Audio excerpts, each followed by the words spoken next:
Tuktok na tayo ng bun.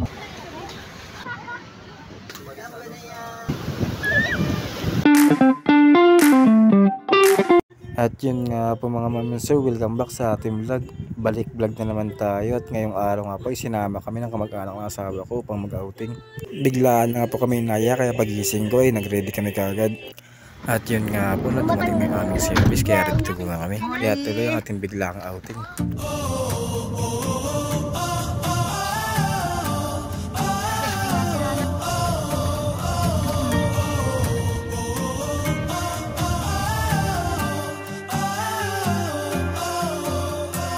At yun nga po, nandito na po kami after po ng 40 minutes to 1 hour na biyahe, nakarating na kami sa aming pupuntahan. Dito nga po kami ngayon sa may Pakpaklawin kung saan mayroong swimming pool at mayroon na ring dagat.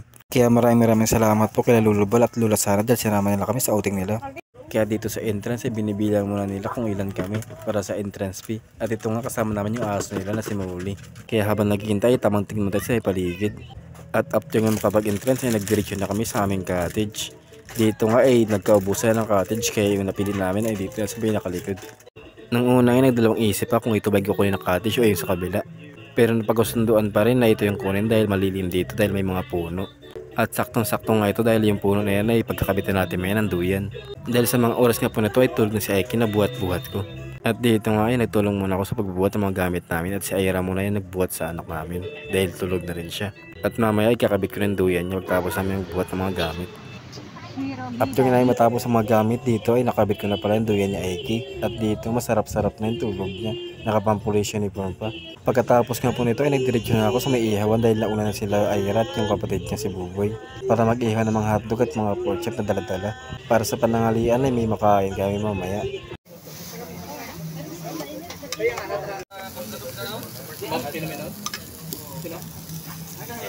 Ang maganda nga sa ihawan niya dito ay kapag kayo na yung susunod na mag-aihaw ay marami pang nagtirang baga kaya hindi mo na kailangan magpadinis pa.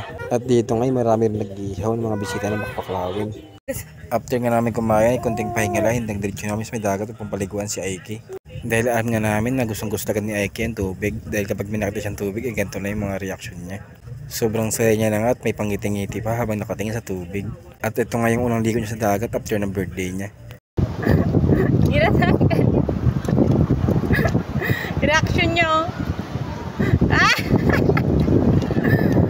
Oh, kinatulungan ka na tanggalan. Wala. Yung paa mo wala na. Wala. Yung paa mo wala. Sana yung paa mo? Sana yung paa mo? Wala nang paa. At dito ngay makita namin na walang takot agad yung bata na to. Kahit malaking alon sa harapan niya ay hindi siya naiiyak at gustong-gusto niya pa salubungin. Kaya kitang-kita naman sa reaksyon niya na sayang-saya siya sa ginagawa niya. At dito nga po inaabangan niya mismo yung dagat na pumunta sa may paa niya.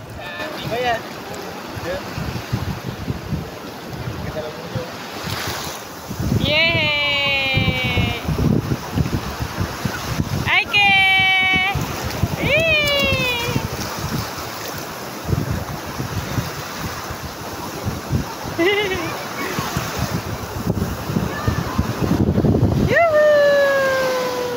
At dito nga po biglang gumaro na itong bata nga to at gustong-gusto salubungin pa yung dagat. Ba!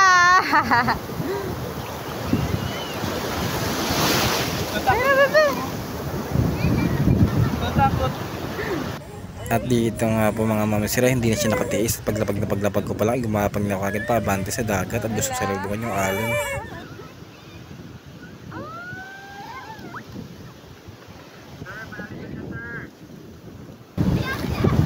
Ilublob mo muna siya.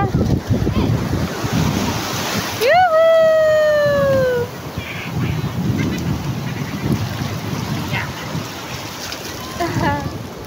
Baka na. Yay!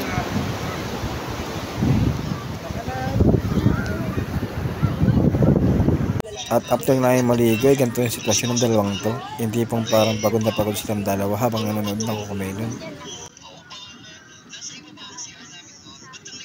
At dito nga po, ginutom na itong bata matapang nito. Kuya Koy pa oh. Kuya Koy. Memes of the year ni Aiki. At dito nga po ay kagigising ko lang at naka-ID pala ako dahil sa pagod kahapon sa training namin at alas 4 na pala to. Kaya habang nag-aantay kami na umalis ay nagbanding muna kami tatay doon sa may duyan. Dahil gustong gusto niya talagang tignan yung dagat sa may harapan namin.